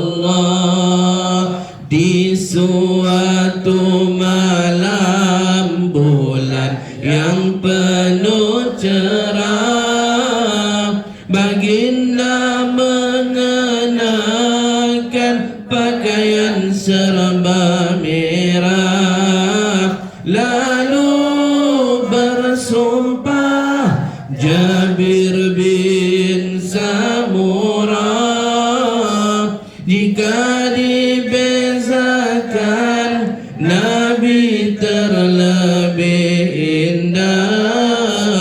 Allahu Allahu Allah, Allahu Allah, Habibi Rasulullah. Matanya yang terang sangat suka bercelak, nampak yang di belakang dan depan serentak. Jinjang tengkuk Nabi sangat putih melepak, tiada berdaki umpama pantulan perak. Allahu Allahu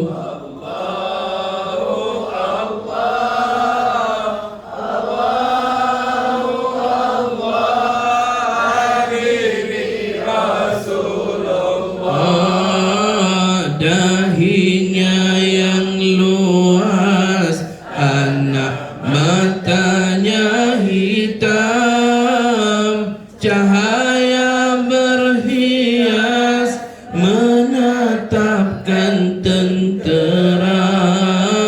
Tulang baginda kemas saling kuat menggenggam, rukana tertewa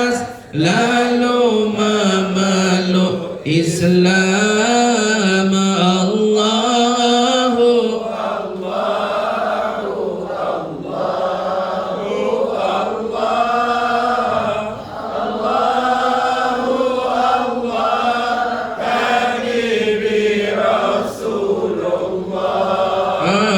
rambutnya ikal mayang, tidak terlalu panjang, tingginya yang sedang, dada luas berbidang.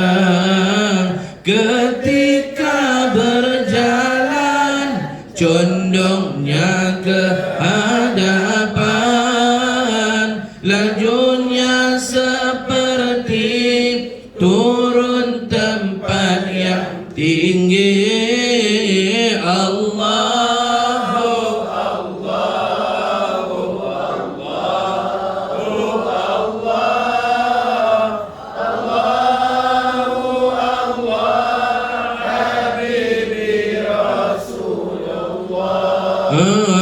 Helaian bulunya tetapkan terus wujud, hanya belasan uban memikirkan surah Hud. Umpama pedang jago, hidung baginda mancung, dipandang dari jauh, kening seakan bersambung.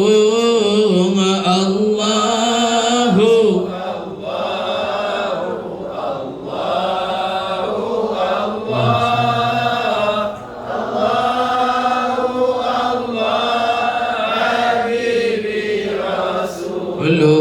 Allah, nafas berbau wangi semerbak kasturi, sukakan bersugi yang busuk dihindari, tak pernah menguap berkat cucian hati, takkan pernah dihinggap lalat walau sekali.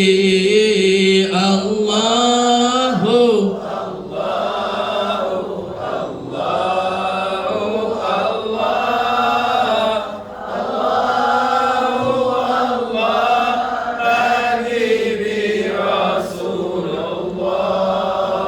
berjarak gigi hadapan, cahaya kelihatan, segala pertuturan adalah wahyu Tuhan. Lebar bibirnya menandakan pemurah, membaca Al-Quran dengan penuh fasahah. Allahu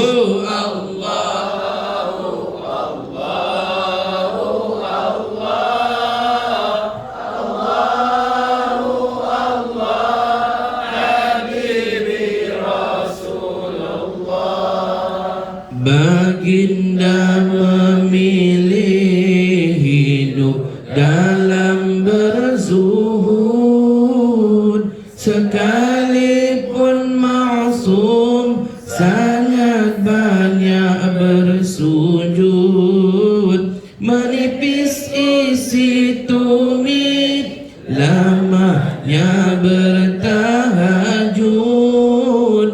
banyak mendaki bukit, sangat sayangkan Uhud. Allahu Allahu Allah Habibi Rasulullah. Rindunya kami kepada pada bumi Madinah takkan terubat walau sudah ziarah, sekalipun menangis berair mata darah, hati kan tetap rindukan Rasulullah. Allahumma salli wa sallim wa barik alaihi wa ala alihi. InsyaAllah kita bangun sama-sama mahal qiyam sebelum balik.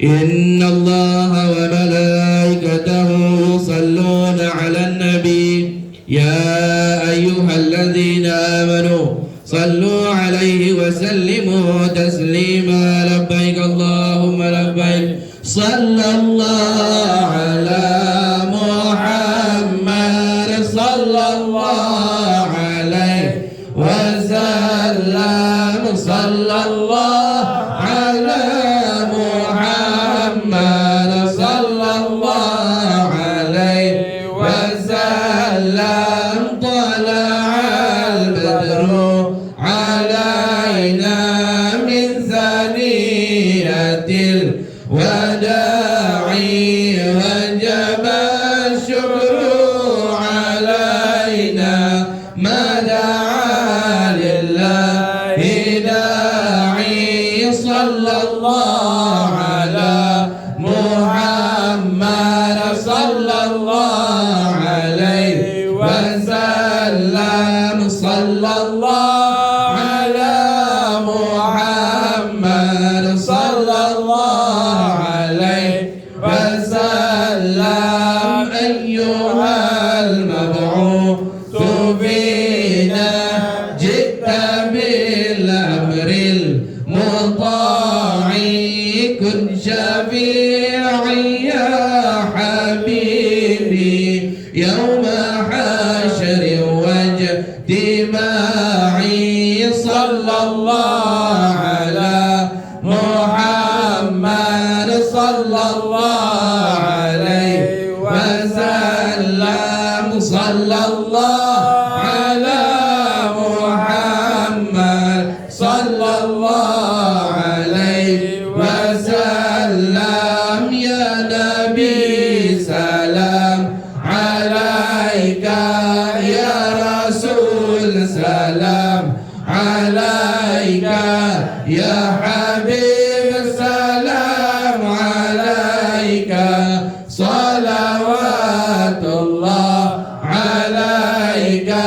Sallallahu ala Muhammad sallallahu alaihi wa sallam. Sallallahu ala Muhammad sallallahu alaihi wa sallam. Wa salatullah ala Ahmad inda tahriris suduri.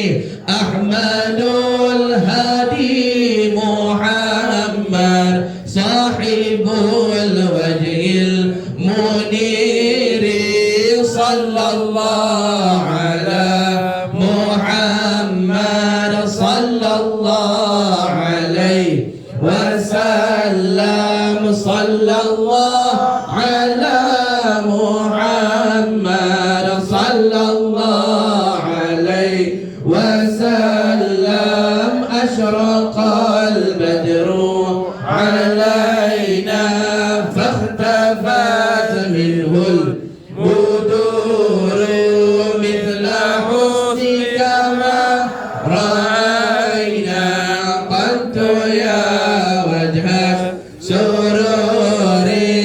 Sallallahu ala Muhammad sallallahu alaihi wa sallam. Sallallahu ala Muhammad